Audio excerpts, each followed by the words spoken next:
Pernahkah Anda membayangkan bagaimana rasanya jika orang yang paling Anda percayai, yang memeluk Anda setiap malam, ternyata diam-diam menyeduhkan racun pencabut nyawa berkedok jamu kesuburan? Itulah mimpi buruk yang dialami Alina. Suaminya yang dikenal sangat alim dan penyabar di mata warga, ternyata menyembunyikan keluarga siri dan berencana merampas seluruh perusahaannya dengan cara merusak kewarasan Alina secara perlahan.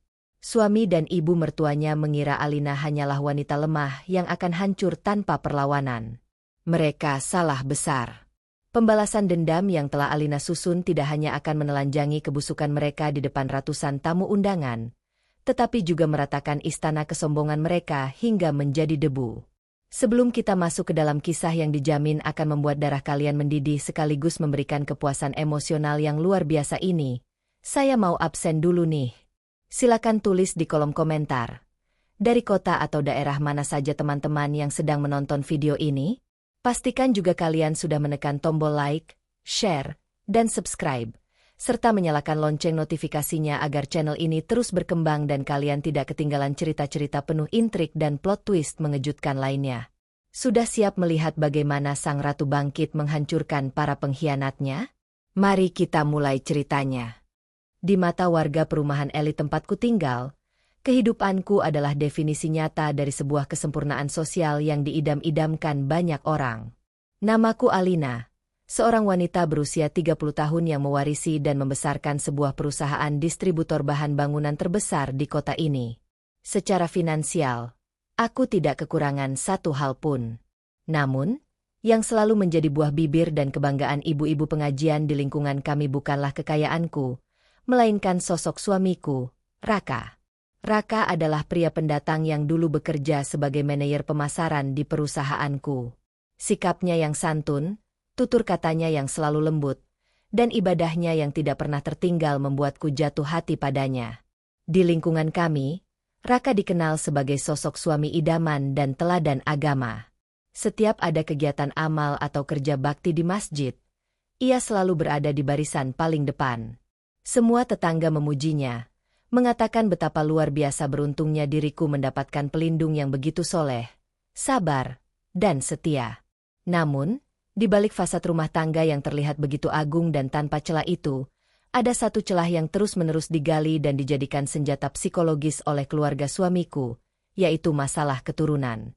3 tahun usia pernikahan kami, aku belum juga memberikan tanda-tanda kehamilan. Tekanan mental terbesar datang dari Ibu Darmi, mertuaku yang tinggal menetap di kampung halamannya. Setiap kali menelepon, suara keibuannya yang dibuat-buat selalu berujung pada sindiran halus yang merendahkan martabatku sebagai seorang istri. Perempuan itu suksesnya bukan dari harta dunia, nak, tapi dari kemampuannya memberi keturunan penerus keluarga, ucapnya berulang kali. Berkedok rasa sayang yang manipulatif, Ibu Darmi mulai mengirimkan paket besar berisi serbuk jamu tradisional yang katanya merupakan resep rahasia leluhur mereka. Menurut Raka, jamu itu sangat mujarab untuk menyuburkan rahim dan membersihkan darah. Sebagai istri yang mulai tertekan oleh stigma masyarakat dan ingin berbakti kepada suami, aku menerima niat baik itu dengan tangan terbuka, tanpa menaruh sedikit pun rasa curiga pada keluarga yang selalu menggunakan tameng agama. Maka, dimulailah sebuah rutinitas baru yang perlahan-lahan mengubah rumah mewasku menjadi sangkar emas yang mencekik napasku. Setiap malam, tepat pada pukul 10, Raka akan menghentikan semua pekerjaanku. Ia pergi ke dapur dan menyeduhkan serbuk jamu yang baunya sangat menyengat, sebuah perpaduan antara bau tanah basah dan dedaunan busuk yang amis. Ia membawakan cangkir itu ke kamarku, menatapku dengan senyuman yang tampak sangat tulus. Diminum sampai habis ya sayang, demi kebaikan rahimmu dan demi kebahagiaan keluarga kecil kita, ucap Raka lembut. Rasa jamu itu sungguh luar biasa pahit dan menggorok leher, membuatku seringkali menahan mual yang hebat. Namun Raka tidak akan pernah beranjak dari sisiku sebelum cangkir itu benar-benar kosong tak bersisa. Awalnya, aku merasa begitu tersentuh melihat ketelatenannya merawatku. Sayangnya, kejanggalan demi kejanggalan mulai merayapi kondisi fisikku dengan cara yang menakutkan. Efek dari jamu kesuburan itu sama sekali tidak wajar bagi tubuh manusia. Hanya butuh waktu 15 menit setelah cairan pekat itu melewati tenggorokanku, Rasa kantuk yang menyerang bukanlah rasa lelah alami karena bekerja seharian. Kantuk itu adalah sensasi berat dan mematikan yang memaksa seluruh saraf di tubuhku mati rasa seketika. Kepalaku terasa seperti ditarik paksa ke dasar lautan yang sangat gelap. Tidurku bagaikan mayat hidup. Tidak ada mimpi, tidak ada pergerakan sekecil apapun. Bahkan suara klakson keras atau hujan badai di luar jendela pun tidak bisa menembus alam bawah sadarku. Aku dibuat lumpuh total tanpa daya di atas ranjangku sendiri. Penderitaan yang sebenarnya berlanjut ketika sinar matahari pagi menembus jendela. Aku yang dulunya dikenal oleh seluruh relasi bisnisku sebagai pimpinan perusahaan yang gesit, tangguh, dan tajam, kini harus berjuang mati-matian hanya untuk sekadar bisa membuka kelopak mata. Setiap kali terbangun, kepalaku selalu terasa berdenyut hebat seperti baru saja dihantam palu besi berkali-kali. Pandanganku sering berkunang-kunang, tubuhku berkeringat dingin, dan otot-ototku sangat lemas tak bertenaga. Kabut tebal seolah menutupi separuh otakku, membuatku sering linglung dan kesulitan mengambil keputusan penting di kantor. Karyawanku mulai saling berbisik melihat penurunan drastis pada fisikku. Kantung mataku menghitam legam dan kulitku memucat. Ketika aku mengeluh tentang rasa sakit ini, Raka hanya tersenyum menenangkan dan membelai rambutku. Itu proses detoksifikasi. Sayang. Racun-racun dari gaya hidupmu sedang dibuang paksa. Kamu harus terus meminumnya. Jangan menyerah di tengah jalan. Bujuknya bagai sebuah mantra hipnotis yang membelenggu.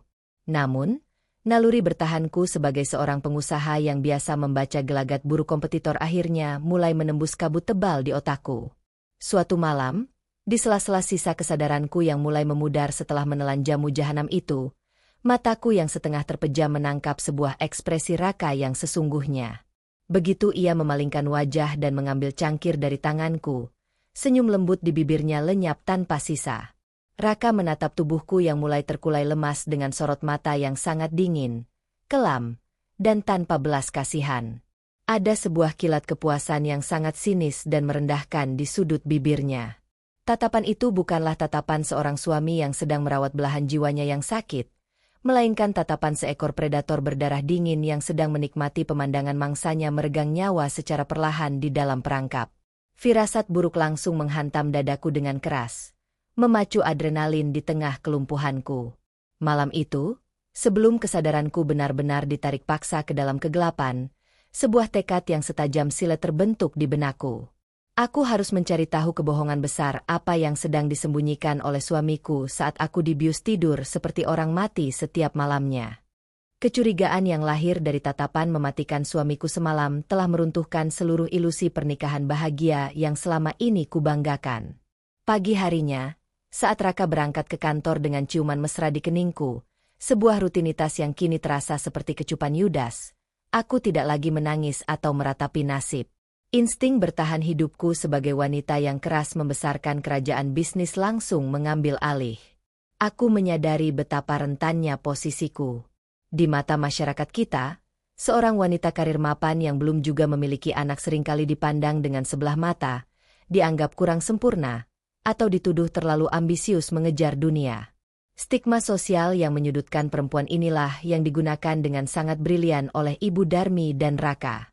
Mereka memanfaatkan tekanan batin itu untuk memaksakan jamu kesuburan ke tenggorokanku tanpa menimbulkan kecurigaan dari keluarga besarku maupun tetangga. Jika aku mati perlahan dengan kondisi fisik dan mental yang memburuk, semua orang hanya akan menganggapnya sebagai takdir tragis seorang istri yang depresi dan kelelahan berusaha hamil. Tidak, aku menolak mati konyol menjadi korban dari skenario murahan ini. Siang itu, aku menyiapkan sebuah handuk kecil berwarna gelap dan sebuah kantong plastik kedap udara yang kusembunyikan rapat-rapat di bawah bantal tidurku.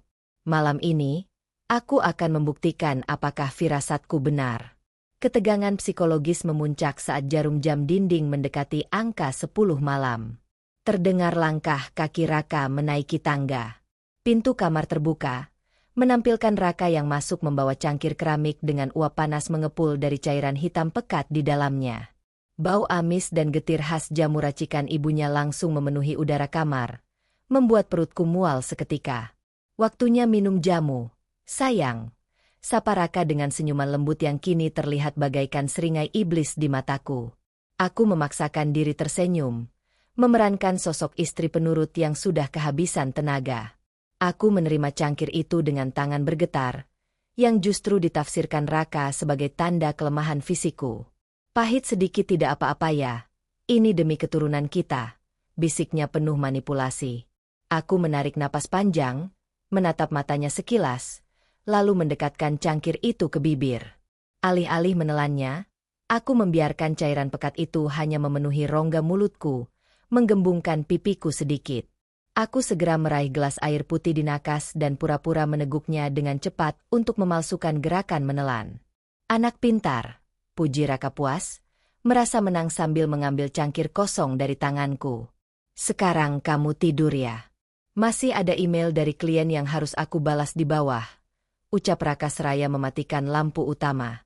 Ia mengecup keningku sekilas, lalu berjalan keluar dan menutup pintu rapat-rapat. Begitu pintu berbunyi klik, aku langsung melompat dari ranjang dengan gerakan secepat kilat. Aku menarik handuk dari bawah bantal dan memuntahkan seluruh cairan memuakan yang kutahan di dalam mulutku. Rasanya sangat getir dan meninggalkan sensasi mati rasa di lidahku. Pertanda mutlak bahwa ini bukanlah ramuan herbal biasa. Aku memasukkan handuk basah berbau bahan kimia itu ke dalam plastik kedap udara, menyembunyikannya di laci terbawah meja rias, lalu berkumur cepat di kamar mandi. Aku segera kembali ke tempat tidur, memosisikan tubuhku persis seperti orang yang sudah kehilangan kesadaran penuh. Jantungku berdebar sangat liar. Aku memejamkan mata rapat-rapat, mengatur pola napasku agar terdengar berat dan lambat. Malam ini, aku menjadi aktris utama dalam panggung sandiwara yang mempertaruhkan nyawa dan hartaku sendiri. Waktu berjalan merayap lambat. Sekitar 40 menit kemudian, terdengar decitan pelan dari gagang pintu. Raka masuk kembali dengan sangat hati-hati. Langkah kaki tanpa suara mendekati sisi tempat tidurku. Aku bisa merasakan kehadirannya berdiri tegak menatapku dalam kegelapan. Aku menahan kelopak mataku sekuat tenaga. Tiba-tiba, tanpa aba-aba, Raka mengangkat tangan kananku yang berada di luar selimut cukup tinggi, lalu menjatuhkannya begitu saja. Tanganku terhempas ke atas kasur dengan bunyi debuk yang pelan. Aku membiarkan lenganku lemas tak bertulang, tidak memberikan reaksi terkejut sedikitpun. Ujian fisik itu berhasil kulewati. Raka yakin aku sudah lumpuh total terpengaruh obatnya. Dalam keheningan, kudengar ia mendengus pelan, tawa sinis yang sangat merendahkan. Tidur yang nyenyak, nyonya besar. Nikmati sisa waktumu sebelum seluruh harta dan perusahaanmu beralih nama kepadaku, bisik Raka dengan suara mendesis yang penuh keserakahan. Kata-kata itu menancap tepat di ulu hatiku, menyapu bersih sisa-sisa cinta yang mungkin masih ada, menggantinya dengan tekad untuk menghancurkannya. Setelah memuaskan ego busuknya, Raka berjalan menuju lemari pakaian. Terdengar gemerisik kain saat ia mengganti pakaian tidurnya dengan baju kasual, dan bunyi gemerincing pelan dari kunci mobil yang ia ambil dari laciku. Ia melangkah keluar kamar dan menuruni tangga. Ia keluar lewat pintu garasi, berhati-hati menuntun mobil keluar pagar agar tidak menyalakan mesin di dalam rumah demi menjaga citranya sebagai pria alim di mata tetangga. Begitu suara deru mesin mobil samar-samar terdengar menjauh, kelopak mataku terbuka lebar. Tidak ada rasa kantuk sedikit pun. Yang tertinggal di dalam diriku kini hanyalah kobaran amarah yang sedingin es dan perhitungan pembalasan yang matang. Aku bangkit dari ranjang, menatap pantulan diriku yang berantakan di cermin. Wanita lemah dan penyakitan yang diperdaya atas nama pengabdian istri telah mati malam ini. Aku segera meraih jaket panjang berwarna gelap, masker, dan menyambar kunci mobil operasional perusahaan yang kebetulan kuparkir di luar pagar. Malam ini, aku akan menguliti rahasia kemana perginya sang suami teladan di saat istrinya direnggut kesadarannya. Malam terasa sangat pekat saat aku memutar kunci kontak mobil operasional perusahaanku, sebuah minibus tua berwarna perak kusam yang kaca filmnya sangat gelap. Biasanya mobil ini dipakai oleh staf gudang untuk mengurus logistik retur barang ke pabrik. Benar-benar kendaraan yang sempurna untuk menyamar di kegelapan. Aku melajukannya tanpa menyalakan lampu utama, hanya bermodal lampu senja, merayap keluar dari kompleks perumahan elit kami dengan kewaspadaan tingkat tinggi. Di kejauhan, lampu belakang mobil SUV hitam milik Raka, mobil mewah yang kubelikan sebagai hadiah ulang tahunnya tahun lalu dengan uang hasil keringatku sendiri, berkedip membelah sunyinya jalanan aspal.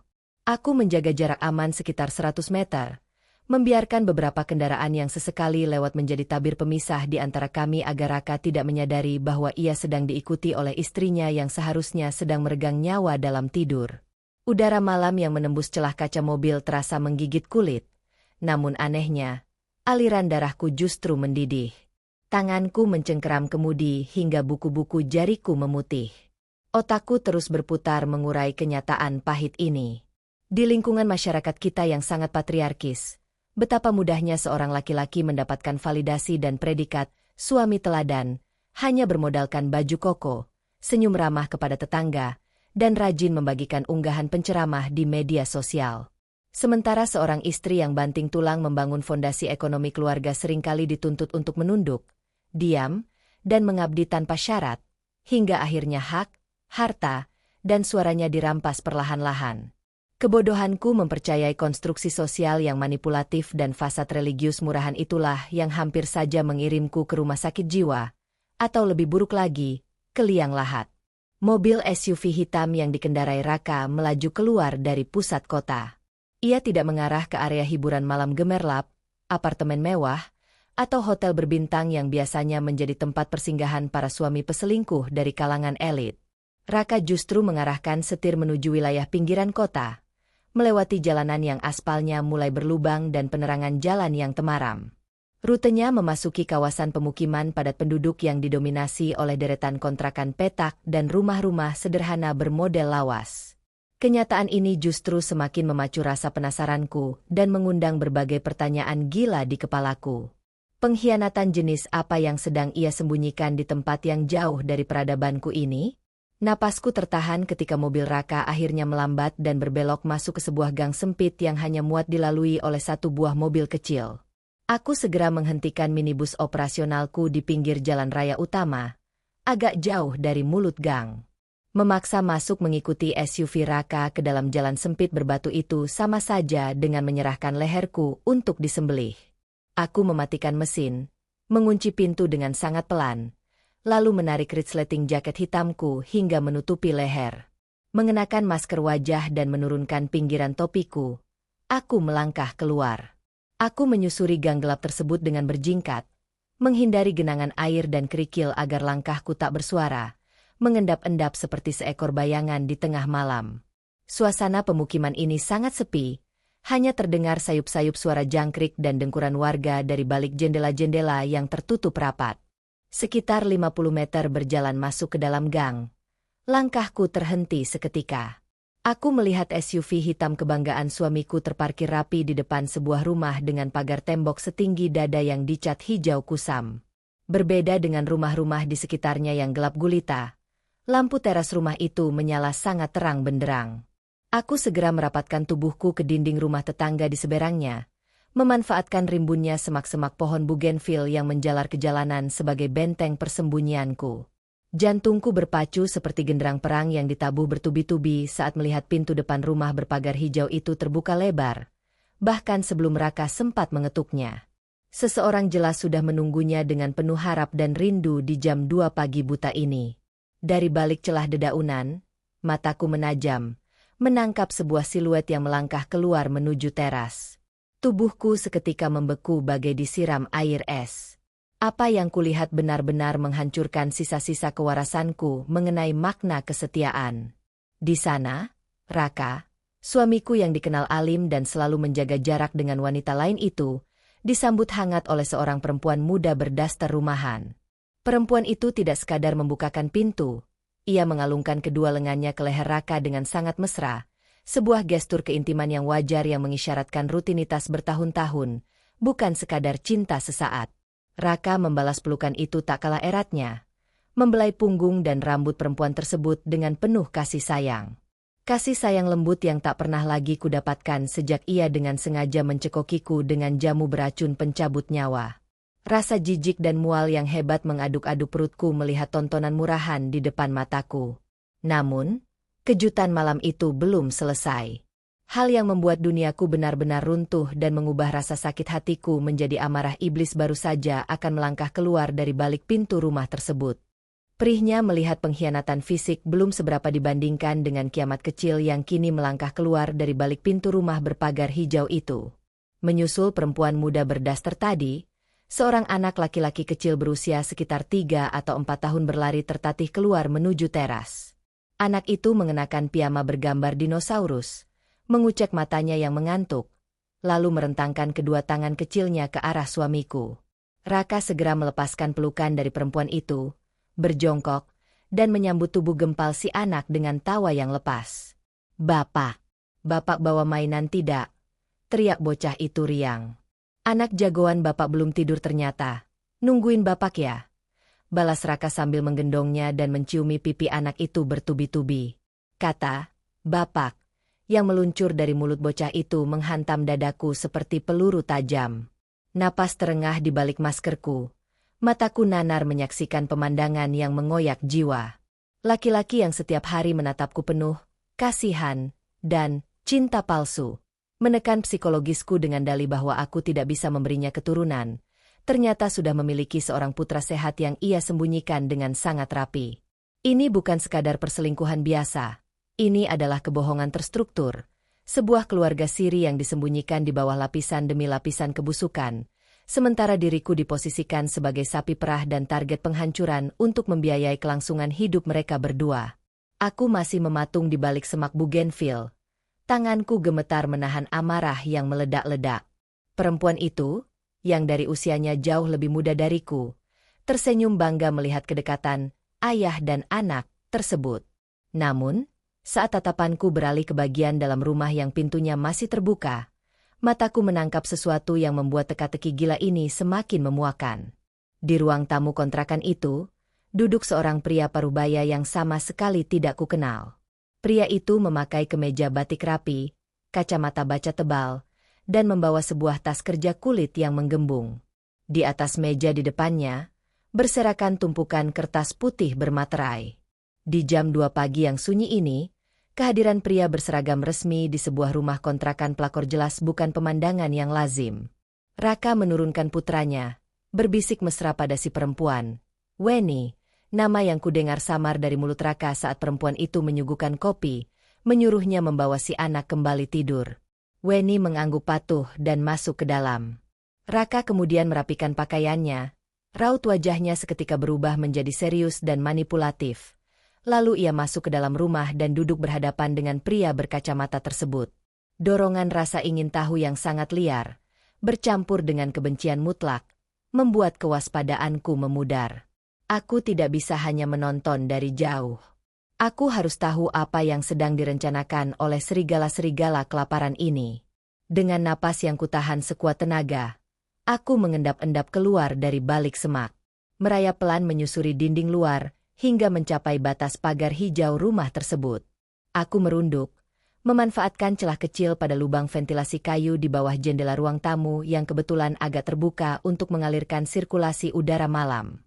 Posisi ini memungkinkanku menguping percakapan mereka dengan sangat jelas, sekaligus melihat gerak-gerik bayangan mereka di dalam ruangan. "Bagaimana progresnya, Pak Notaris?" Suara bariton Raka terdengar, kali ini tanpa nada lembut yang biasa ia gunakan padaku. Nada suaranya dingin, pragmatis, dan penuh perhitungan. Apakah draft surat kuasa penuh pengalihan aset dan perwalian mutlak itu sudah kuat secara hukum? Saya tidak ingin ada celah gugatan dari keluarga besarnya kelak. Orang yang dipanggil Pak Notaris itu tertawa kecil. Suara tawa serak yang khas dari seorang oknum licik yang sudah terbiasa memanipulasi celah hukum. "Bapak Raka tenang saja. Saya sudah merancang draft ini sangat detail. Dasar hukum pengalihannya adalah ketidakmampuan secara fisik dan mental akibat penyakit kejiwaan yang diderita istri Bapak. Dokumen ini menyebutkan bahwa Ibu Alina menyerahkan secara sadar dan sukarela seluruh kekuasaan pengelolaan perusahaan, pencairan dana rekening atas nama pribadi, dan pemindahan nama sertifikat tanah kepada Bapak sebagai walinya." Oknum notaris itu mengetuk-ngetuk kertas di atas meja dengan ujung penanya. "Kuncinya hanya satu, Pak Raka. Kita butuh tanda tangan asli dari Ibu Alina di atas materai ini, di hadapan saya sebagai saksi dan pejabat pembuat akta. Raka mendengus santai, menyeruput kopi hitam yang disajikan selingkuhannya tadi. Soal tanda tangan itu perkara mudah. Alina sekarang sudah kehilangan separuh kewarasannya. Dia sering linglung dan gampang ditipu. Saya hanya perlu mengumpulkan keluarganya dan orang-orang desa sebagai saksi formalitas. Saya akan buat acara pengajian besar-besaran dengan dalih mendoakan kesembuhannya. Lalu di depan banyak orang, saya akan menangis dan memaksanya menandatangani kertas itu sebagai bentuk pengabdian saya merawatnya. Darahku rasanya berhenti mengalir. Ini bukan sekadar perselingkuhan. Ini adalah sindikat kejahatan kerah putih yang terjadi di dalam rumah tanggaku sendiri. Mereka sedang mendikte akhir riwayat hidupku secara hukum. Di balik lubang ventilasi yang berdebu itu, aku menahan napas sekuat tenaga hingga paru-paruku terasa mau pecah. Udara malam yang sedingin es tidak mampu mendinginkan darahku yang kini mendidih mendengar rencana perampasan hartaku secara terstruktur. Namun, kebusukan Raka belum sepenuhnya terbuka. Pria berkacamata yang dipanggil Pak Notaris itu memajukan tubuhnya, menatap Raka dengan raut wajah sedikit ragu.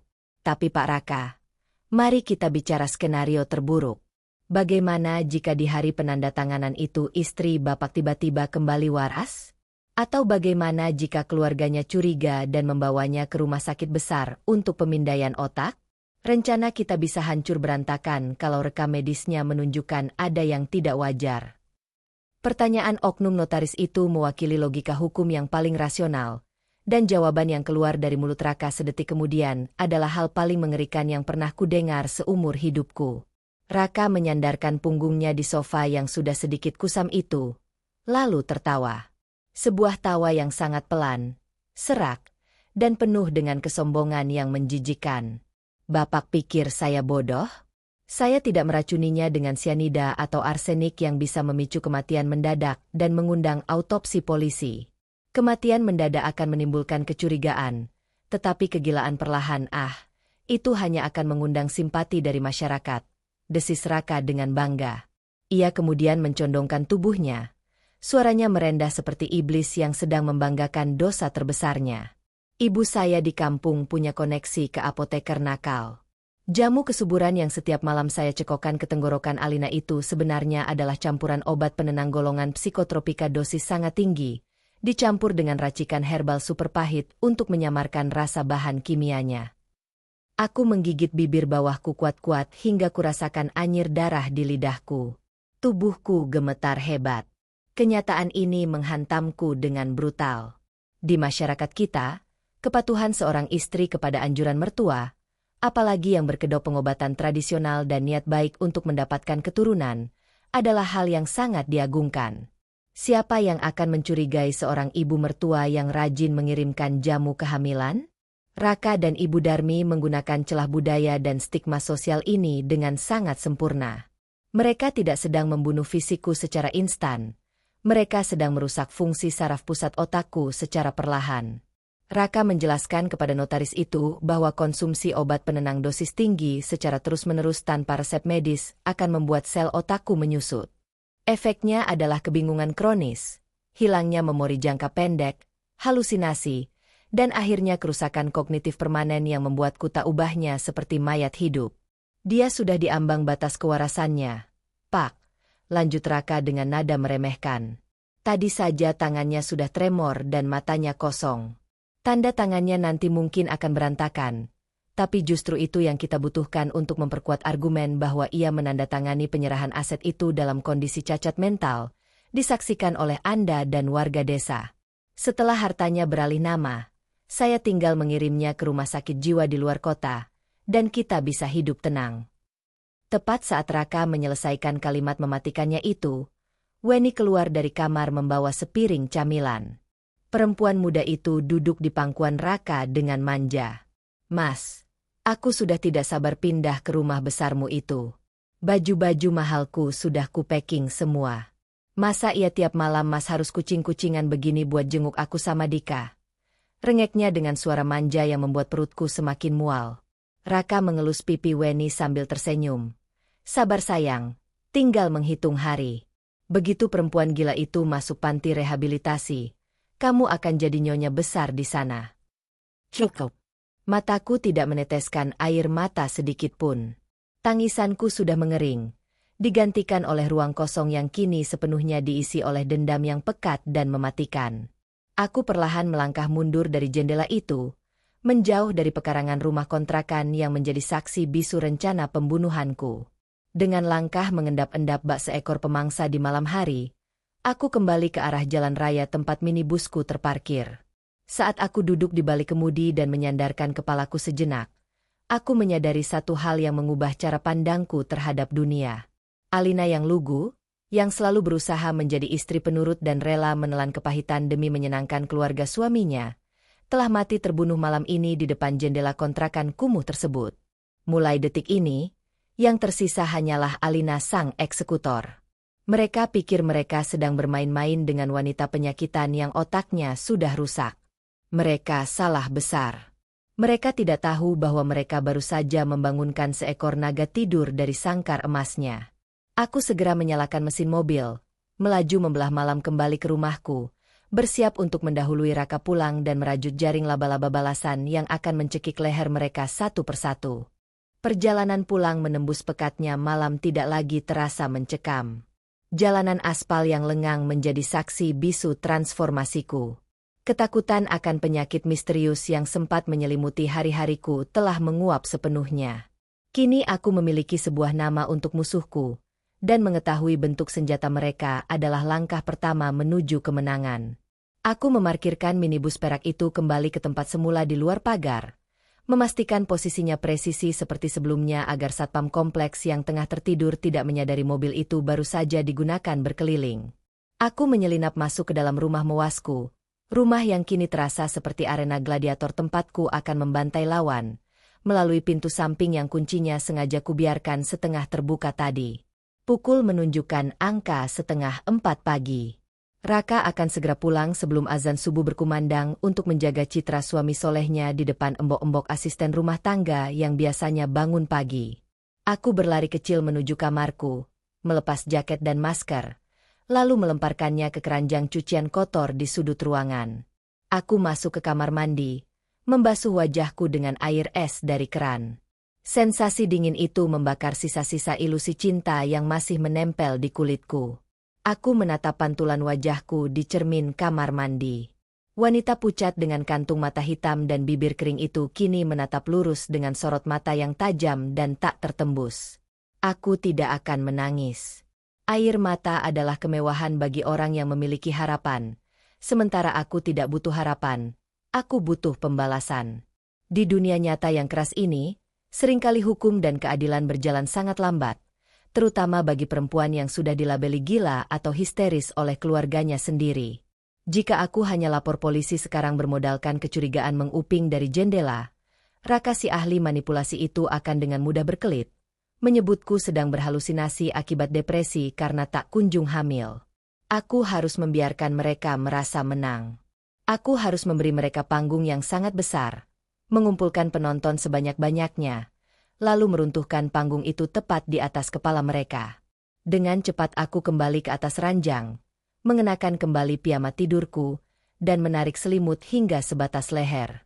Aku memejamkan mata dan mengatur pola pernapasanku kembali lambat, berlatih menjadi mayat hidup yang sangat meyakinkan. Benar saja, sekitar 20 menit kemudian, kudengar suara deru mesin SUV Raka yang dimatikan di luar pagar. Langkah kakinya yang berat mengendap-endap menaiki tangga. Pintu kamar berderit pelan saat Raka menyelinap masuk.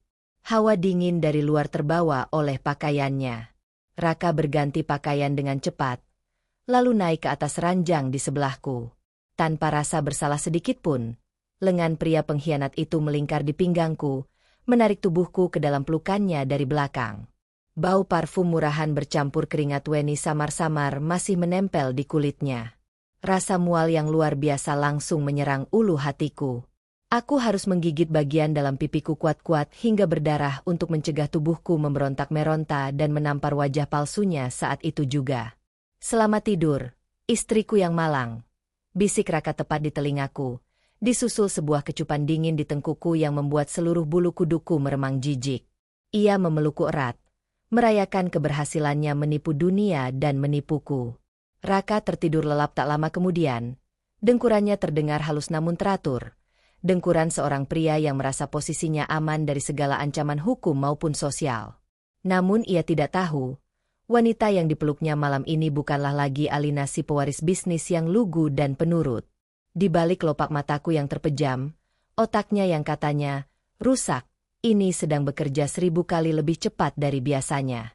Otakku sedang memetakan strategi perang, menghitung aset, melacak nama notaris bodong itu, dan merencanakan kehancuran bertahap yang akan membuat Raka menyesal pernah dilahirkan. Mulai esok hari, aku akan menari mengikuti irama gendang yang mereka tabuh. Aku akan menjadi wanita paling gila, paling lemah, dan paling putus asa yang pernah mereka lihat. Dan ketika mereka lengah dalam euforia kemenangan, sang predator akan menancapkan taringnya tepat di jantung kebanggaan mereka. Sinar mentari pagi terasa menyengat saat Raka berangkat ke kantor, meninggalkan kecupan basa-basi yang kali ini kubalas dengan tatapan kosong dan senyum linglung yang sempurna.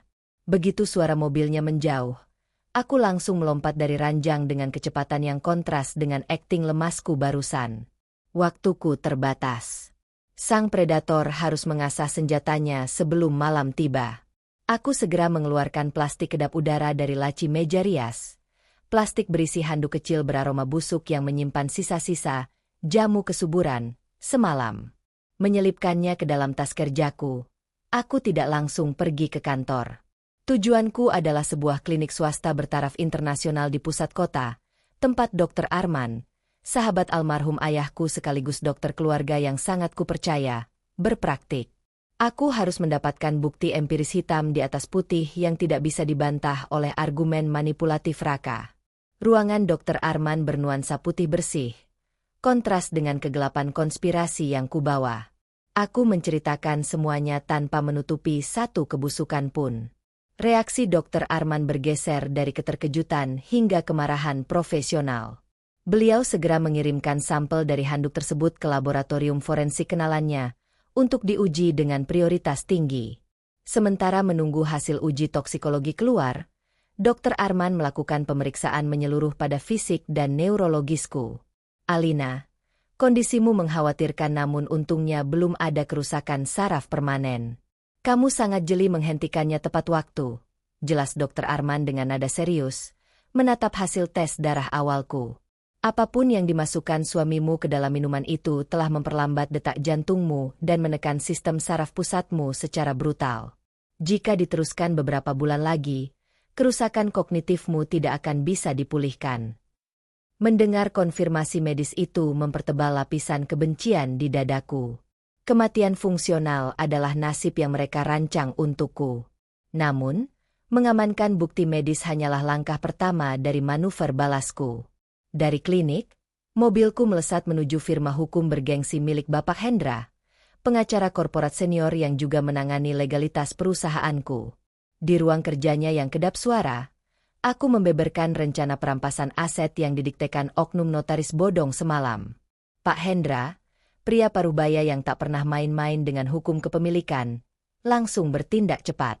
Di mata hukum kita, harta bawaan dan harta yang dihasilkan selama pernikahan memang rentan menjadi sengketa jika salah satu pihak dinyatakan tidak cakap hukum secara mental, terang Pak Hendra sambil mengetuk meja marmernya.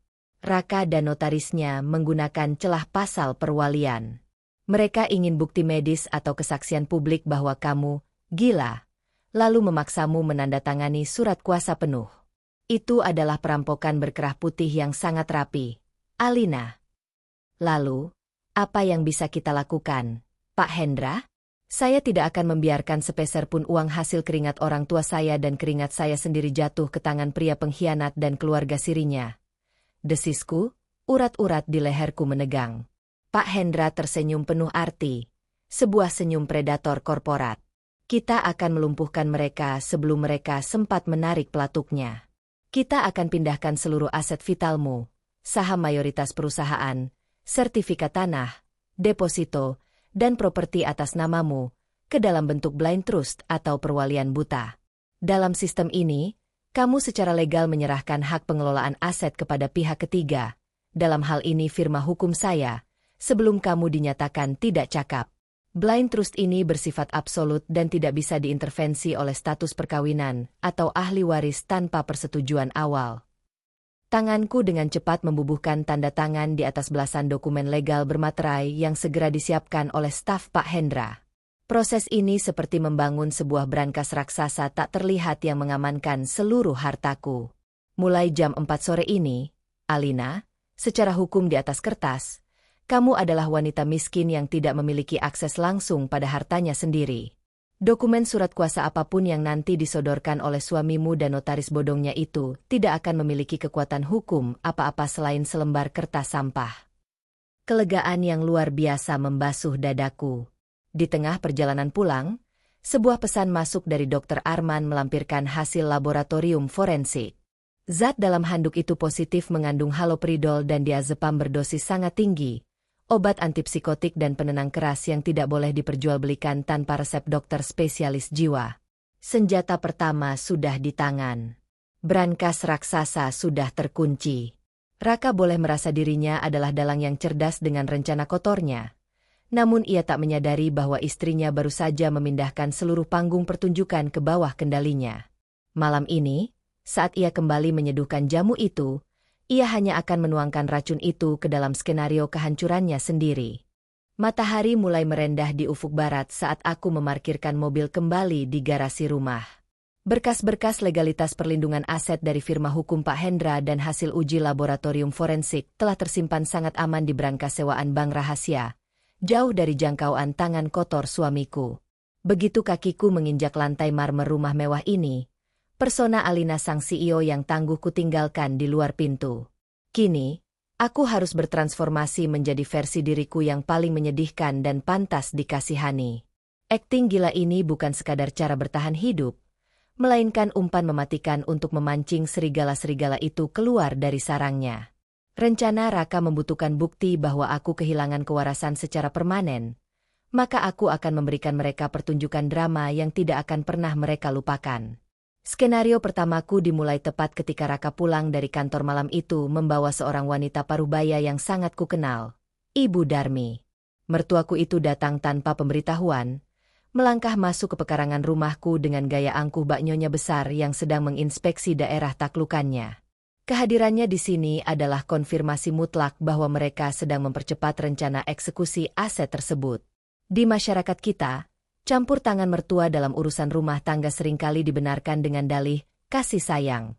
Namun Ibu Darmi menggunakan hak istimewa budaya ini sebagai kedok sempurna untuk melegitimasi perampokan harta menantunya sendiri. Aku menyambut kedatangan mereka di ruang makan dengan penampilan yang sudah kuatur sedemikian rupa agar terlihat mengerikan. Rambutku kusut masai, daster mahalku sengaja kupakai sedikit miring, wajahku pucat tanpa riasan, dan aku melengkapinya dengan tatapan mata yang sengaja kubuat kosong melompong. Saat Ibu Darmi menghampiriku, aku tidak menyalaminya. Aku hanya menatap tangannya dengan dahi berkerut, seolah aku tidak lagi mengenali siapa wanita di hadapanku ini. Ya ampun, Alina, kenapa penampilanmu berantakan sekali? Tegur Ibu Darmi dengan nada suara yang sengaja dikeraskan agar Embok Minah, asisten rumah tanggaku, bisa mendengarnya dengan jelas. Pencitraan publik untuk mencapku gila telah mereka mulai. Raka segera merangkul pundak ibunya, memasang wajah prihatin yang luar biasa memuakan. Sabar, Bu. Kondisi Alina belakangan ini memang semakin memburuk. Tekanan pikiran karena belum juga punya anak rupanya membuat akal sehatnya terganggu. Ucap suamiku dengan nada memelas. Aku menahan tawa sinis di dalam dada. Hebat sekali narasinya. Menyalahkan ketidakmampuanku memberikan keturunan sebagai penyebab kegilaanku adalah strategi patriarkis yang paling klasik, sangat mudah dipercaya, dan efektif untuk membungkam simpati publik terhadapku. Untuk menyempurnakan pertunjukan itu, aku meraih piring keramik berisi lauk pauk dari atas meja. Aku menatap piring itu dengan kedua tangan yang sengaja kubuat bergetar hebat, lalu melepaskannya begitu saja ke lantai. Prang! Bunyi pecahan keramik menggema nyaring di seluruh ruang makan. Aku tidak berkedip, tidak terkejut mendengar suara pecahan itu. Aku hanya menatap serpihan kaca sambil bergumam tak jelas, meracau tentang angka-angka laporan keuangan yang dicampur lirik lagu pengantar tidur masa kecil. Di mana berkasnya? Angkanya salah. Raka, ada ulat di dalam tasku. Racauku sambil berjongkok, pura-pura ingin memungut beling itu dengan tangan kosong. Raka dengan sigap menahan tanganku, memamerkan kepedulian palsunya. Namun, saat Raka berjongkok di dekatku, matanya bertemu dengan pandangan Ibu Darmi. Di sanalah aku menangkapnya lagi, kilatan mata kemenangan yang saling bertukar di antara ibu dan anak pengkhianat itu. Ibu Darmi tersenyum sangat tipis. Sebuah seringai puas melihat menantu kayanya kini tak lebih dari seonggok daging tanpa akal yang berlutut mengais lantai. Mereka merasa sudah memegang kendali mutlak atas hidup dan matiku. Bawa istrimu ke kamar, Raka. Perintah Ibu Darmi dengan nada sok berkuasa di rumahku sendiri. Kasihan sekali kamu.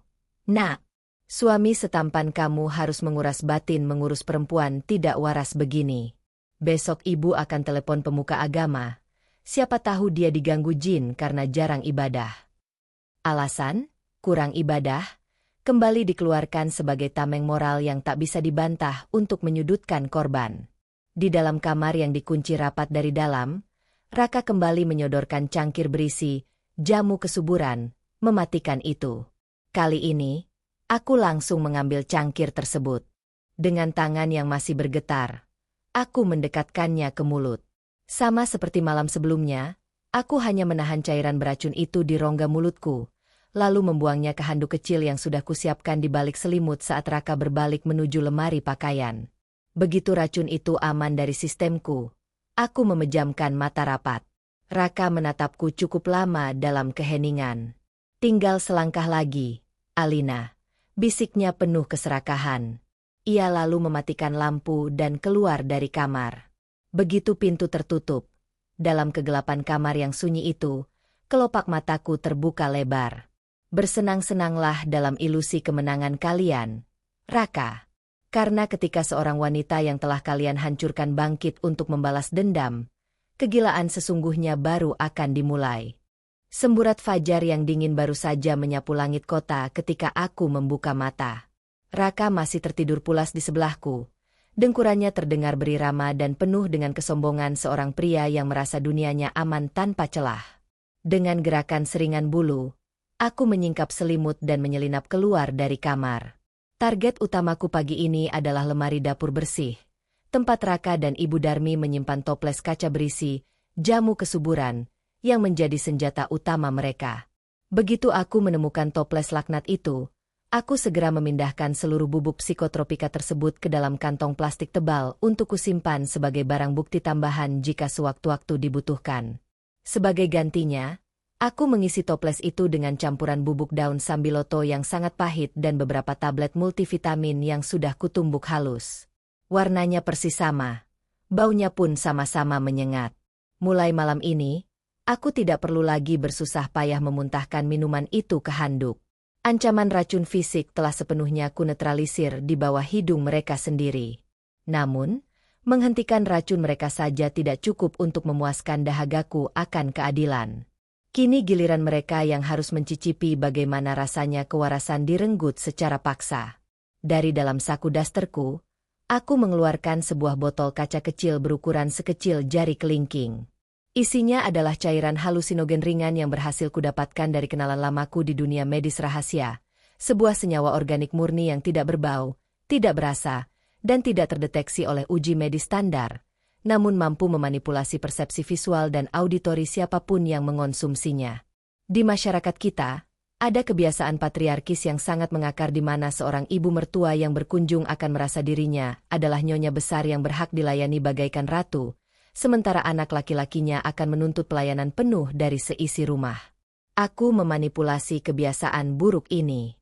Sebelum Embok Minah terbangun untuk menyiapkan sarapan, aku meneteskan 5 tetes cairan tersebut ke dalam cangkir teh melati kesukaan Ibu Darmi, dan 5 tetes lagi ke dalam cangkir kopi hitam milik Raka. Senjata pemusnah mentalku telah terpasang dengan sempurna.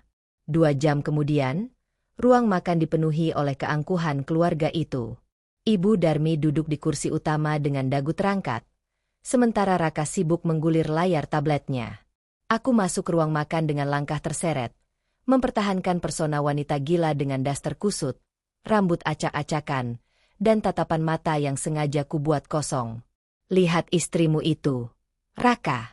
Pagi-pagi bukannya melayani suami, malah berjalan seperti hantu gentayangan, sindir Ibu Darmi dengan suara keras, sengaja agar aku mendengarnya. Raka hanya menghela napas panjang, memasang wajah prihatin palsu, lalu menyesap kopi hitamnya dalam-dalam. Ibu Darmi pun melakukan hal yang sama, meminum teh melatinya dengan gaya aristokrat kampung yang sangat memuakan. Mereka menelan jebakanku bulat-bulat hingga tetes terakhir, sama sekali tidak menyadari bahwa waktu kewarasan mereka kini tinggal menghitung menit. Sekitar 15 menit berlalu, efek cairan halusinogen itu mulai bekerja menyusup ke sistem saraf pusat mereka. Pertunjukan dimulai dari Ibu Darmi. Wanita tua yang tadinya cerewet itu tiba-tiba berhenti mengunyah nasi uduknya. Matanya melotot menatap piringnya sendiri. Tangan keriputnya mulai gemetar. Raka, coba lihat ini. Kenapa nasinya bergerak-gerak? Ya Tuhan, ini bukan nasi. Ini belatung putih. Embok Minah. Kamu mau meracuni saya ya?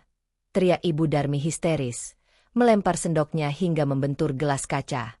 Ia berdiri dan menggaruk-garuk lehernya dengan brutal, merasa seolah ada ribuan serangga kecil yang merayap di balik kulitnya. Embok Minah yang sedang mengepel lantai bergegas datang dengan wajah bingung. Astagfirullah, Ibu. Itu nasi uduk biasa. Bu, tadi saya yang masak, baru matang, ucap Embok Minah ketakutan. Namun, sebelum Raka bisa menenangkan ibunya, obat itu juga mulai menghantam otak suamiku. Raka yang tadinya hendak membentak Embok Minah tiba-tiba terdiam kaku. Ia mematung menatap layar tabletnya. Tulisan-tulisan email dari klien di layarnya tampak meliuk-liuk, berputar, dan berubah menjadi cacing-cacing merah yang merayap keluar dari layar. Raka menjatuhkan tablet mahal itu ke lantai, mundur beberapa langkah sambil memegangi kepalanya dengan panik. Suara dengungan lebah yang sangat bising dan memekakan telinga bergema di dalam tengkoraknya, membuatnya kehilangan keseimbangan. Diam. Diam semuanya. Suara apa itu yang mendengung? Ibu jangan teriak-teriak terus, kepalaku mau pecah. Bentak Raka dengan amarah yang meledak tak terkendali, sebuah pemandangan yang tak pernah terjadi sebelumnya karena Raka selalu menjaga citra anak penurut di depan ibunya. Konflik internal di antara dua serigala itu langsung meledak. Ibu Darmi yang merasa dihardik oleh anak kesayangannya balik memaki Raka sambil terus menepuk-nepuk pakaiannya untuk mengusir belatung imajiner. Sementara itu, Raka merintih memegangi telinganya. Pandangannya berputar dan ruangan seolah menyempit mencekiknya. Mereka berdua terjebak dalam neraka halusinasi mereka sendiri, saling berteriak dan menuduh tanpa arah. Dan di ujung meja makan, aku duduk dengan sangat tenang.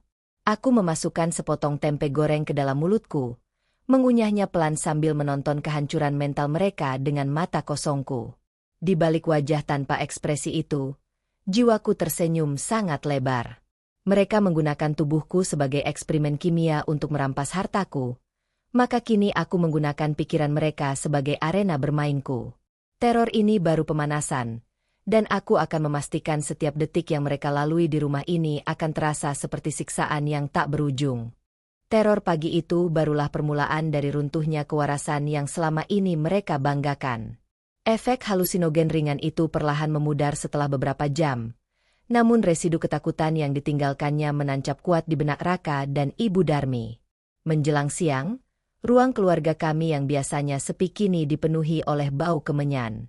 Sesuai dengan kebiasaan masyarakat kita yang seringkali mencari kambing hitam mistis saat dihadapkan pada hal tak masuk akal, Ibu Darmi bersikeras memanggil seorang orang pintar dari pinggiran kota. Wanita tua itu duduk gemetar di sofa, meyakini bahwa rumah megah ini telah dikutuk oleh leluhurku untuk melindungiku, atau menuduhku memelihara jin pesugihan. Sungguh sebuah ironi menggelikan. Mereka yang jelas-jelas menggunakan racun psikotropika untuk merusak otakku, kini berlindung di balik narasi klinik karena tak sanggup mencerna teror yang mereka alami. Aku hanya duduk meringkuk di sudut ruangan, memeluk lutut dengan rambut menutupi separuh wajah, mempertahankan akting kosongku sambil mendengarkan sang dukun berkomat kamit. Kepanikan itu tidak hanya melumpuhkan Ibu Darmi, tetapi juga menggerogoti Raka di tempat kerja. Melalui laporan dari salah satu staf kepercayaanku yang diam-diam memata-matai gerak-geriknya, aku mengetahui bahwa Raka yang biasanya tampil kalem, hari itu meledak seperti bom waktu. Sisa halusinasi dan paranoia membuatnya mencurigai semua orang. Ia membentak manajer keuangan tanpa alasan jelas, memecahkan gelas di ruang rapat, dan menuduh dewan direksi merencanakan konspirasi untuk menjatuhkannya. Citra pria soleh yang selama ini ia bangun mulai retak di mata karyawanku. Lebih jauh lagi, sifat paranoid itu merembes ke dalam hubungan sirinya. Malam itu, aku mencuri dengar Raka berteriak di telepon saat menghubungi Weni. Ia menuduh istri rahasianya bersekongkol dengan Ibu Darmi untuk membunuhnya demi menguasai harta lebih cepat. Kepercayaan di antara pengkhianat adalah hal yang rapuh. Hanya butuh satu percikan ketakutan untuk membuat mereka saling menggigit leher. Dan aku telah menaburkan percikan itu dengan sempurna. Hari-hari berikutnya terasa seperti hidup di dalam neraka yang diciptakan sendiri oleh rasa bersalah dan ketakutan mereka. Aku terus meneteskan cairan ajaib itu ke minuman mereka secara berkala, memastikan dosisnya cukup untuk membuat mereka merasa diawasi dan mendengar suara aneh, namun tidak sampai dilarikan ke rumah sakit. Ibu Darmi tidak berani lagi tidur sendirian. Wanita sombong itu sering menangis ketakutan di tengah malam, menggedor pintu kamar kami karena merasa melihat bayangan hitam mencekiknya. Sementara Raka, wajahnya kini sekusam diriku beberapa minggu lalu. Kantung matanya menghitam tebal karena insomnia, dan tubuhnya selalu tersentak kaget oleh suara sekecil apapun. Tekanan mental bertubi-tubi ini membuahkan hasil persis seperti kalkulasiku. Mereka tidak tahan lagi hidup dalam ketakutan. Mereka butuh penyelesaian instan agar bisa segera pergi dari rumah yang mereka anggap telah menjadi kutukan ini. Puncaknya terjadi pada malam ketiga sejak teror Kubri. Saat Raka dan Ibu Darmi berdiskusi dengan suara bergetar di ruang kerja, sementara mereka mengira aku tertidur karena meminum jamu yang sudah kuganti, aku mendengarkan semuanya. Kita tidak bisa menunggu berbulan-bulan sampai perempuan gila itu rusak otaknya, Bu. Rumah ini bawa sial, keluh Raka. Ibu Darmi menyetujui. Suaranya syarat ketakutan. Segera eksekusi, telepon notaris itu sekarang. Kumpulkan warga dan RT lusa malam. Paksa dia tanda tangan malam itu juga. Lalu besok paginya kita bawa dia ke rumah sakit jiwa. Ibu mau pulang ke rumah baru kita. Keesokan paginya, Raka menyebarkan undangan ke tetangga. Dengan wajah memelas yang manipulatif, ia mengumumkan acara syukuran besar-besaran untuk mendoakan kesembuhan istri tercintanya. Ibu-ibu tetangga segera memberikan simpati. Mereka tidak tahu bahwa undangan itu adalah untuk menyaksikan perampokan aset. Di kamarku, aku tersenyum tajam. Panggung pengesahan yang kuinginkan dibangun oleh tangan mereka sendiri. Lusa malam, aku akan hadir sebagai algojo yang memenggal habis keserakahan mereka di depan mata dunia. Tenda putih biru telah berdiri megah menutupi seluruh halaman depan rumah mewasku sejak sore hari. Karpet-karpet tebal digelar menutupi lantai marmer teras hingga ruang tamu, sementara aroma masakan dari pihak catering yang disewa mahal menyebar ke seluruh penjuru kompleks. Suasana sibuk dan meriah ini adalah sebuah ironi yang sangat kelam. Di masyarakat kita, tidak ada tameng yang lebih sempurna untuk menutupi niat jahat selain membungkusnya dengan kegiatan keagamaan dan tradisi komunal. Raka menggunakan kedok, pengajian dan syukuran, ini sebagai panggung sandiwara yang tak tersentuh kecurigaan. Alasan resminya yang disebar melalui grup pesan singkat warga, adalah untuk mengadakan doa bersama demi kesembuhan jiwa dan raga istri tercintanya. Namun, tujuan aslinya adalah menciptakan sebuah pengadilan publik sepihak. Ia mengumpulkan puluhan saksi mata, mulai dari tetangga, ketua RT, ketua RW, hingga tokoh agama setempat, untuk mengesahkan perampasan hak asasi dan hartaku secara legal dan tak terbantahkan. Sore itu, Raka mondar-mandir menyambut para tamu dengan penampilan yang sangat meyakinkan. Ia mengenakan kemeja koko berwarna putih bersih dan peci hitam, memancarkan aura seorang suami soleh yang tengah diuji kesabarannya. Setiap kali menyalami ibu-ibu pengajian atau bapak-bapak pengurus masjid, Raka selalu merendahkan suaranya, memamerkan senyum penuh kepedihan yang dilatih dengan sempurna di depan kaca. Terima kasih sudah datang, Pak, Bu. Mohon keikhlasan doanya malam ini untuk Alina. Saya sudah tidak tahu lagi harus berbuat apa. Kondisinya semakin tidak menentu, ucap Raka berulang kali, yang langsung disambut dengan decakan iba dan tepukan simpatik di bahunya. Di sudut lain, Ibu Darmi duduk di barisan depan dengan mengenakan kaftan sutra mahal bermotif emas, yang aku tahu pasti dibelinya menggunakan uang dari laci meja kerjaku. Wanita tua itu meladeni pertanyaan warga dengan wajah prihatin palsu, bercerita mengarang bebas tentang betapa menantunya itu sering histeris dan membanting barang karena depresi tak kunjung memiliki anak. Fasad kemartiran mereka terbangun dengan sangat kokoh di mata publik. Ketegangan di dalam dadaku sedikit berdesir ketika mataku yang mengintip dari balik tirai jendela lantai 2 menangkap kedatangan sebuah mobil sedan hitam. Dari dalamnya turun pria parubaya berkacamata tebal dan berkemeja batik rapi, membawa sebuah tas kerja kulit yang menggembung. Itu dia, sang oknum notaris bodong yang kulihat di rumah kontrakan Weni beberapa malam lalu. Raka menyambutnya dengan hangat dan langsung memperkenalkannya kepada ketua RT dan tokoh masyarakat yang hadir sebagai konsultan hukum keluarga. Raka dengan sangat licik menarasikan bahwa kehadiran notaris malam ini adalah langkah berat namun terpaksa ia ambil demi menyelamatkan operasional perusahaan dan nasib ratusan karyawan, mengingat istrinya sudah kehilangan kecakapan mental untuk memimpin. Masyarakat yang terbiasa dengan budaya patriarki, di mana laki-laki selalu dianggap sebagai penyelamat dan pemimpin yang lebih logis, mengangguk setuju tanpa bertanya lebih jauh. Di mata mereka, Raka adalah pahlawan yang mengorbankan perasaannya demi kebaikan bersama. Sementara panggung eksekusi disiapkan di bawah, aku berada di kamarku, didandani layaknya seekor domba kurban. Ibu Darmi sengaja masuk ke kamarku untuk memastikan penampilanku mendukung narasinya. Ia memakaikan daster katun pudar yang kebesaran di tubuhku, membiarkan rambutku tergerai kusut tanpa disisir, dan sama sekali tidak memoleskan riasan di wajahku yang memang sengaja kubuat pucat. Malam ini kamu diam saja. Jangan banyak tingkah.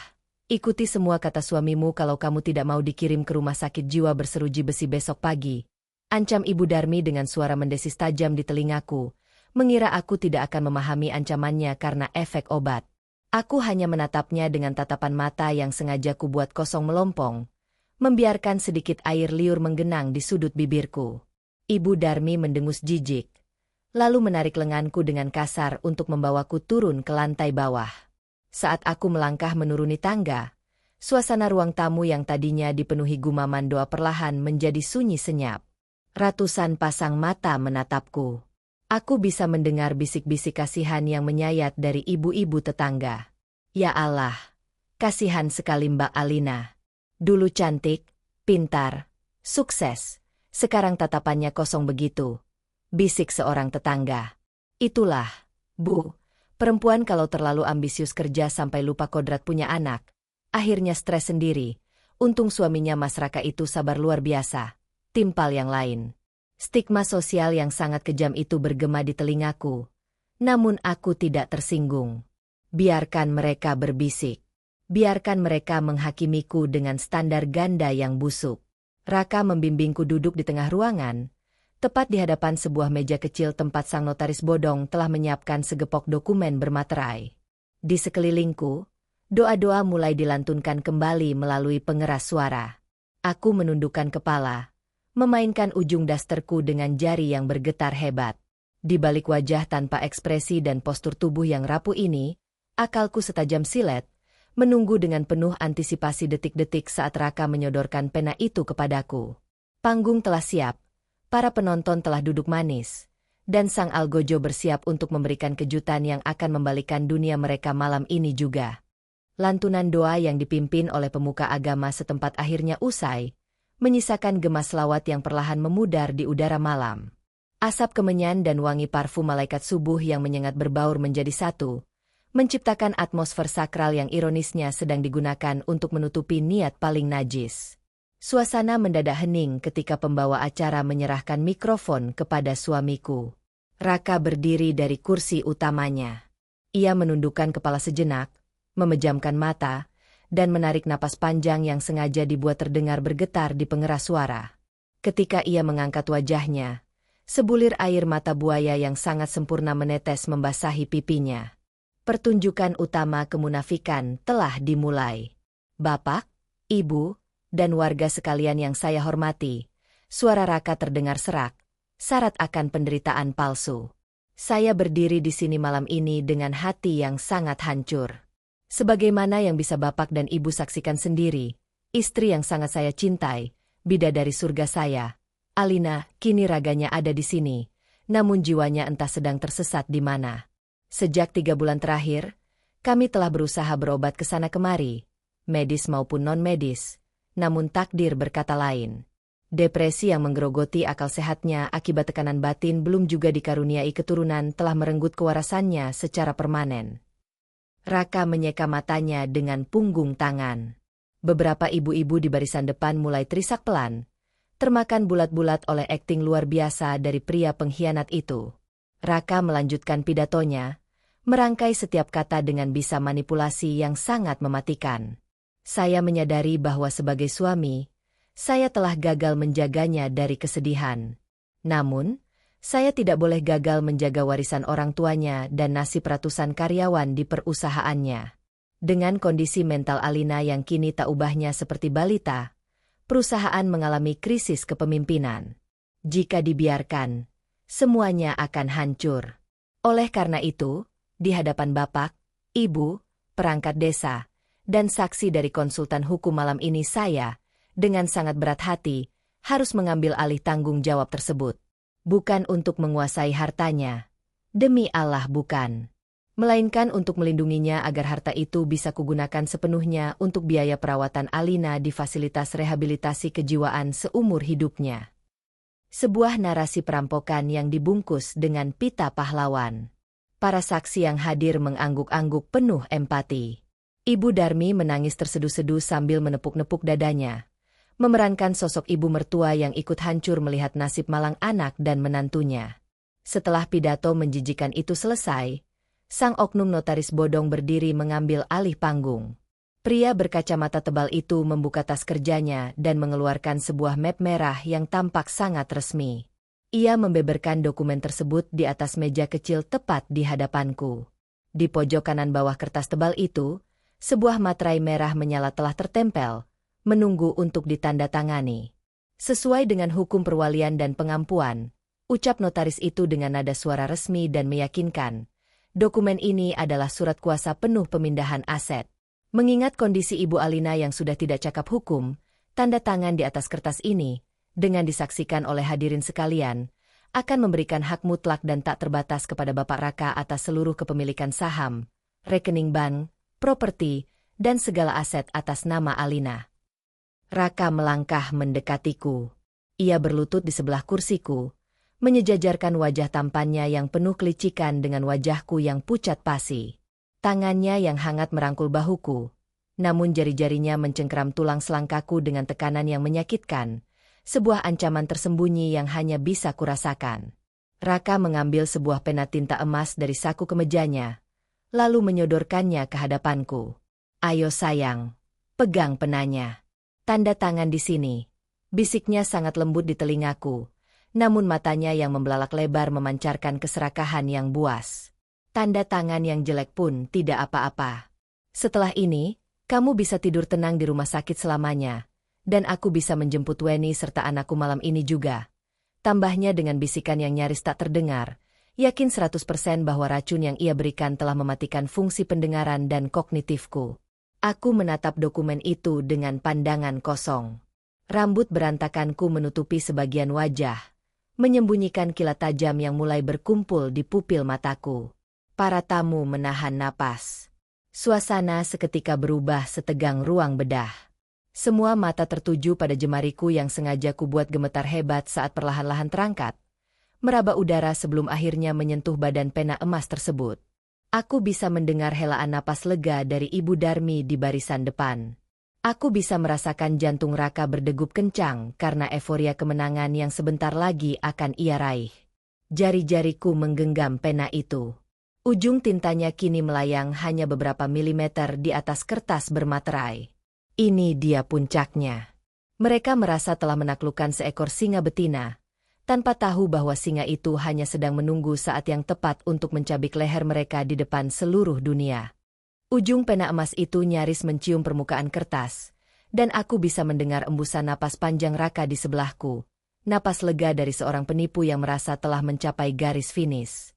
Namun, tepat sebelum setetes tinta pun menodai kertas perampokan tersebut, jemariku yang tadinya gemetar hebat mendadak kaku. Gerakanku berhenti total. Suasana di bawah tenda itu kembali sunyi senyap, diselimuti kebingungan kolektif. Raka mengerutkan dahi, cengkeramannya di bahuku sedikit mengerat. "Ayo sayang," tanda tangannya cuma sebentar. Bujuknya lagi, nada suaranya mulai terdengar tidak sabar.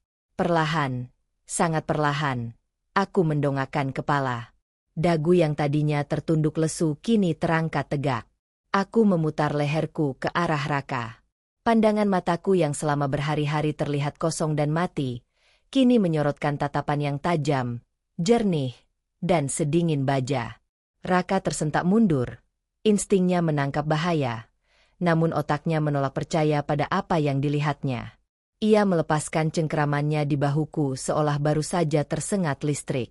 Dengan satu gerakan tangan yang mantap dan kuat, aku mematahkan pena emas mahal itu menjadi 2 bagian. Tintanya muncrat, menodai wajah pucat Raka dan membasahi kemeja putih sucinya. "Tanda tangan apa yang kamu inginkan, Mas Raka?" Suaraku memecah keheningan malam. Bukan suara rintihan wanita gila, melainkan suara lantang, jernih, dan penuh wibawa seorang CEO yang sedang menghardik bawahannya. "Tanda tangan untuk menyerahkan perusahaanku agar kamu bisa membiayai Weni dan anak harammu di rumah kontrakan kumuh itu." Guncangan kejut seketika melanda seluruh tamu undangan. Ibu-ibu yang tadinya terisak iba kini membelalakan mata. Mulut mereka terbuka lebar. Ketua RT dan tokoh masyarakat saling pandang dengan raut wajah kebingungan ekstrim. Ibu Darmi, yang tadinya duduk angkuh, langsung berdiri dengan lutut gemetar. Wajah tua itu berubah sepucat kapas. "Apa yang kamu bicarakan, Alina? Kakakmu sedang halusinasi lagi." "Raka, cepat bawa dia masuk," teriak Ibu Darmi dengan suara melengking, mencoba mengendalikan narasi publik yang mulai runtuh. Raka yang masih syok berusaha meraih tanganku kembali. "Istriku sedang kumat parah. Bapak-bapak, tolong bantu saya," serunya panik. Namun, sebelum Raka sempat menyentuhku, aku berdiri tegak. Aku menepis tangannya dengan kasar, hingga ia terhuyung ke belakang menabrak meja notaris. "Jangan pernah sentuh aku dengan tangan kotormu, pengkhianat!" bentakku, suaraku menggema di seluruh area tenda. Aku merogoh saku dalam daster kebesaranku, menarik keluar sebuah remote kecil berwarna hitam. Aku menekannya dengan satu sentuhan pasti. Dalam hitungan detik, layar proyektor besar yang tadinya digunakan untuk menampilkan teks doa-doa, tiba-tiba berkedip dan menyala terang. Apa yang terpampang di sana membuat napas semua orang tertahan. Bukan lagi teks doa, melainkan rekaman video CCTV yang tajam. Video itu menunjukkan Raka di teras rumah kontrakan hijau, memeluk mesra Weni yang mengenakan daster rumahan, dan menggendong seorang anak kecil yang memanggilnya, "Bapak." Tanggal dan jam yang tertera di sudut video menunjukkan angka 2 pagi, beberapa hari yang lalu. Suara gemuruh syok dan caci maki mulai meledak dari barisan tamu. Namun kejutan belum selesai. Aku menekan remote itu sekali lagi. Kini, sistem tata suara, sound system, raksasa yang disewa Raka untuk pengajian ini menggemakan sebuah rekaman percakapan telepon. Suara bariton Raka yang tak terbantahkan menggema ke seluruh penjuru. "Ibu saya di kampung punya koneksi ke apoteker nakal. Jamu kesuburan yang setiap malam saya cekokkan ke tenggorokan Alina itu sebenarnya adalah campuran obat penenang golongan psikotropika dosis sangat tinggi." Rekaman itu terus berputar, membongkar habis rencana pembunuhan perlahan yang dikemas sebagai penyakit mental. "Bohong. Itu fitnah. Itu rekayasa suara AI," teriak oknum notaris bodong itu, mencoba menyelamatkan diri sambil buru-buru memasukkan dokumen palsunya ke dalam tas. "Fitnah?" desisku dingin. Aku menarik napas panjang, lalu bersiul keras. Seolah menjadi komando yang ditunggu-tunggu, belasan pria yang sejak tadi duduk membaur di barisan belakang tamu dengan pakaian koko biasa, tiba-tiba berdiri. Mereka melepas peci mereka, mengeluarkan lencana kepolisian dan borgol besi dari balik saku. Mereka bukanlah warga desa. Mereka adalah tim buru sergap dari kepolisian resor yang sudah menyamar sejak sore tadi berkat laporan dan bukti forensik yang kuserahkan melalui Pak Hendra. Kepolisian Resor Depok. Tidak ada yang bergerak, teriak komandan polisi dengan suara menggelegar.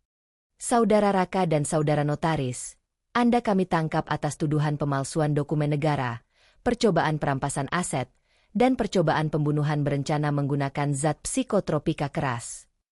Panggung sandiwara mereka telah hancur lebur. Skakmat yang kuberikan tidak hanya melucuti kewarasan palsu yang mereka sematkan padaku, tetapi juga menelanjangi kebusukan mereka di depan dunia.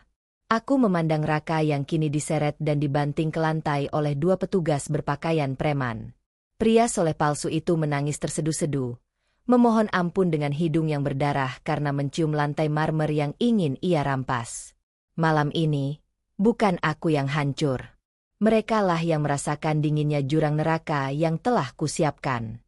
Kekacauan di bawah tenda syukuran itu ibarat pementasan tragedi yang baru mencapai klimaksnya. Teriakan histeris, caci maki, dan isak tangis keterkejutan dari ibu-ibu pengajian bersahutan memecah malam. Masyarakat yang tadinya terpesona oleh karisma pria berbusana agamis itu, kini berbalik menjadi hakim jalanan yang beringas ketika topeng kemunafikan terlepas. Beberapa bapak-bapak pengurus masjid kini berdiri dengan wajah memerah, merasa agama mereka dilecehkan untuk menutupi niat perampokan. Raka, sang suami idaman, kini tak lebih dari seonggok sampah. Tubuhnya ditekan kuat ke lantai marmer oleh petugas kepolisian yang menyamar. Kemeja koko putih yang ia kenakan sebagai simbol kesucian kini ternoda cipratan tinta dan debu, sebuah metafora yang pas untuk jiwanya yang busuk. Lepaskan saya. Ini salah paham. Alina sayang, tolong bilang pada mereka, ini cuma pertengkaran rumah tangga. Raka menjerit panik. Borgol besi berbunyi klik, mengunci pergelangan tangannya ke belakang punggung. Pertahanan mentalnya runtuh seketika. Pria yang merasa menjadi Tuhan atas nyawa dan hartaku itu kini merengek bagaikan pecundang yang ketakutan menghadapi maut. Aku berjalan mendekatinya dengan langkah tenang. Daster kusam ini tak lagi mampu menyembunyikan aura kekuasaanku. Aku berdiri menjulang, menatap pria yang merintih di bawah kakiku. Pertengkaran rumah tangga. Ulangku sedingin es. Dari saku daster, aku mengeluarkan map berisi dokumen asli hasil uji laboratorium forensik toksikologi dari kepolisian. Aku melempar map itu tepat ke dadanya. Mencampur haloperidol dan diazepam dosis tinggi ke dalam minuman istrimu setiap malam bukanlah pertengkaran, Raka. Itu percobaan pembunuhan berencana. Beruntung polisi menangkapmu malam ini, karena jika hukum tidak bertindak, aku sendiri yang akan memastikan kamu menelan sisa racun itu sampai tetes terakhir. Mendengar nama zat kimia berbahaya itu, kengerian warga semakin menjadi-jadi. Kutukan mengalir deras menargetkan Raka. Namun, keadilan belum sepenuhnya tegak. Mataku beralih mencari wanita tua yang menjadi otak tradisi beracun ini. Ibu Darmi. Menyadari posisinya terjepit, Ibu Darmi menggunakan jurus andalan para manipulator. Ia memegangi dadanya dan berpura-pura pingsan, jatuh merosot dari kursi plastiknya secara dramatis. Ibu, jerit Raka, mencoba memancing simpati. Tolong ibu saya. Dia sakit jantung. Alina, kamu durhaka membuat ibuku seperti ini. Aku mendengus sinis. Hebatnya, tidak ada satupun tetangga yang mau maju menolong. Mereka hanya menatap dengan raut jijik. Jangan buang tenaga kalian, seruku kepada polisi wanita yang hendak memeriksa. Dia tidak sakit jantung.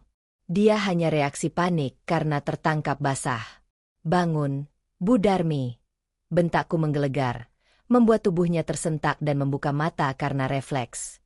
Akting murahan ibu sudah habis masa berlakunya. Seorang penyidik senior melangkah maju, memberi isyarat anak buahnya mengangkat tubuh Ibu Darmi paksa. Ibu Darmi, Anda kami amankan sebagai terduga otak perencana, sekaligus penadah aliran dana hasil kejahatan penggelapan, ucap polisi tegas. Borgol kini melingkar di pergelangan tangan keriput yang biasanya menengadahkan doa kepalsuan itu. Menyadari pingsannya gagal, Ibu Darmi mulai meronta, menangis seolah ia korban terzalimi. Ini semua ide Raka. Ibu tidak tahu apa-apa. Raka yang menyuruh ibu mencari obat itu di kampung. Ibu ditipu anak sendiri, teriak Ibu Darmi, menjual anak kandungnya demi menyelamatkan kulitnya dari penjara. Raka membelalak tak percaya. Ibu, tega sekali ibu memfitnahku. Bukankah ibu yang menyuruhku menyingkirkan Alina karena dia mandul? Bukankah ibu yang minta dibangunkan rumah mewah dari uang Alina? Saling gigit antara dua serigala ini terjadi di depan warga, disaksikan penyidik yang sigap mencatat pengakuan mereka. Sementara itu, sang notaris bodong yang mencoba kabur berhasil diseret kembali oleh petugas. Tas kerjanya digeledah. Ditemukan puluhan belangko kosong bermaterai dan stempel palsu. Kehancuran mereka malam ini terjalin menjadi karya seni balas dendam yang sangat sempurna dan tuntas.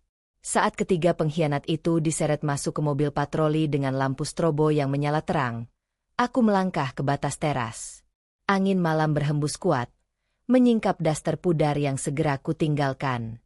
Para tetangga yang tadinya menghakimiku kini menundukkan kepala, karena malu telah termakan fitnah. Aku menatap tajam konvu polisi yang pergi, diiringi sirine yang meraung nyaring seolah mengumumkan kemenanganku. Panggung kesombongan mereka telah berubah jadi panggung pesakitan. Namun, kepuasan ini belum sempurna.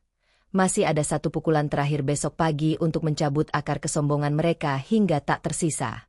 Sinar matahari pagi yang menembus jendela hari itu terasa jauh lebih hangat. Tidak ada lagi kabut di kepalaku atau rasa lemas yang mengikat persendian. Udara di rumah mewah ini terasa bersih setelah parasit yang selama ini bersarang akhirnya dibuang ke tempat semestinya, balik jeruji besi. Pagi ini, aku tidak lagi mengenakan daster kusam. Aku melangkah ke cermin, mengenakan setelan jas putih gading yang elegan, memoles lipstik merah marun tegas, dan menata rambut rapi. Pantulan di cermin itu bukanlah korban yang patut dikasihani, melainkan seorang ratu yang memenangkan perang untuk mempertahankan kerajaannya. Pukul 10 pagi, aku tiba di kantor polisi ditemani Pak Hendra. Kehadiranku bukan untuk mencabut laporan, melainkan memberikan keterangan tambahan sekaligus memberikan pukulan psikologis terakhir. Di ruang tunggu, sebuah pemandangan memuaskan menyambutku. Weni, istri siri suamiku, duduk menangis sambil memeluk anaknya. Ia datang meminta hak atas harta Raka untuk membayar uang jaminan. Begitu melihatku, ia langsung berdiri dan menunjuk wajahku. Kamu kejam. Raka itu berhak atas separuh hartamu sebagai gonogini. Aku akan tuntut kamu demi anakku, jeritnya tanpa malu. Aku tidak membalas teriakannya. Pak Hendra langsung maju dengan senyum profesionalnya. Maaf, Saudari Weni. Berdasarkan hukum, pernikahan siri Anda tidak diakui. Terlebih lagi, Saudara Raka tidak memiliki sepeser pun aset atas namanya. Seluruh harta sudah dipindahkan ke dalam blind trust milik Ibu Alina sejak beberapa hari lalu, jelas Pak Hendra. Ia menambahkan fakta yang membuat Weni bungkam, karena biaya hidup Anda selama ini berasal dari uang perusahaan yang digelapkan Raka. Anda kini berstatus terperiksa atas kasus pencucian uang dan penadahan. Kaki Weni lemas. Ia jatuh terduduk menyadari dirinya akan berakhir sebagai gelandangan. Puas dengan itu, aku meminta izin menemui Raka dan Ibu Darmi di ruang interogasi. Keduanya duduk kuyu dengan seragam tahanan oranye. Raka langsung bersimpuh di lantai melihatku. Alina, maafkan aku. Tolong cabut laporannya. Aku janji meninggalkan Weni, rengeknya. Hilaf itu kalau tak sengaja menjatuhkan piring. Raka, meracuni istrimu setiap malam dan menyewa notaris palsu adalah rencana bisnis. Desisku tajam. Pandanganku beralih pada Ibu Darmi yang gemetar. Ibu Darmi, Ibu pasti ingat rumah besar berlantai 2 yang sedang dibangun di kampung sebagai bukti kesuksesan anak Ibu. Mendengar kebanggaannya disebut, Ibu Darmi mendongak was-was. Aku mengeluarkan tablet dan memutar panggilan video langsung dari orang kepercayaanku di kampung. Di layar, terlihat rumah megah setengah jadi milik Ibu Darmi. Namun, di depannya, 2 unit ekskavator telah bersiaga. "Apa yang mau kamu lakukan pada rumahku?" teriaknya histeris. "Rumah ibu? Tanah dan material itu dibeli menggunakan uang perusahaan saya yang digelapkan Raka," ucapku manis. "Tim legal saya sudah membawa bukti ke aparat desa. Karena pembangunannya ilegal, perusahaan berhak menyita. Tapi, saya tidak butuh rumah jelek di kampung. Jadi, saya menyuruh orang-orang meratakannya dengan tanah." Aku memberikan isyarat. Dalam hitungan detik, lengan besi ekskavator menghantam dinding bata rumah kebanggaan Ibu Darmi. Suara gemuruh reruntuhan terdengar jelas. Dinding hasil pengkhianatan itu kini hancur menjadi debu, disaksikan warga kampung yang dulu dijejali kesombongan mereka. "Tidak, Aak. Rumahku," jerit Ibu Darmi meraung-raung hingga menarik rambutnya sendiri. Kehilangan harta secara mendadak benar-benar menghancurkan kewarasannya. Aku menutup tablet dan menyimpannya kembali. Pembalasan telah tuntas dibayar lunas. Aku membalikan badan, melangkah keluar tanpa menoleh.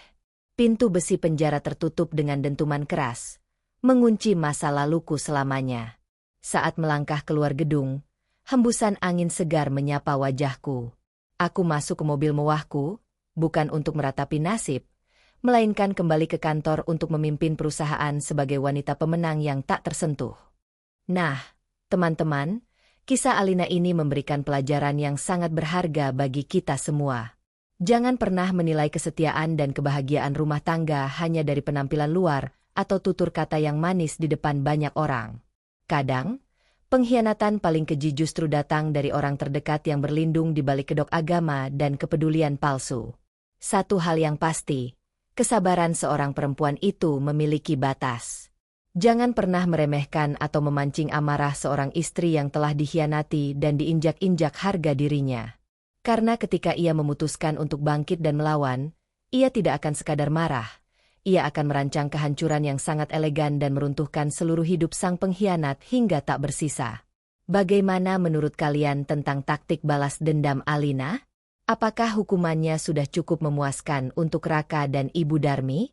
Silakan bagikan pendapat dan emosi kalian di kolom komentar di bawah. Ya, terima kasih banyak sudah menemani dan menyimak cerita yang menguras emosi ini dari awal sampai akhir. Jika kalian menyukai kisah-kisah penuh intrik, plot twist yang mengejutkan, dan kepuasan emosional seperti ini, pastikan kalian menekan tombol like, share video ini ke teman-teman kalian, dan jangan lupa untuk subscribe channel ini sekarang juga. Sampai jumpa di kisah-kisah seru dan menegangkan selanjutnya. Tetap waspada, tetap kuat, dan jadilah orang yang cerdas.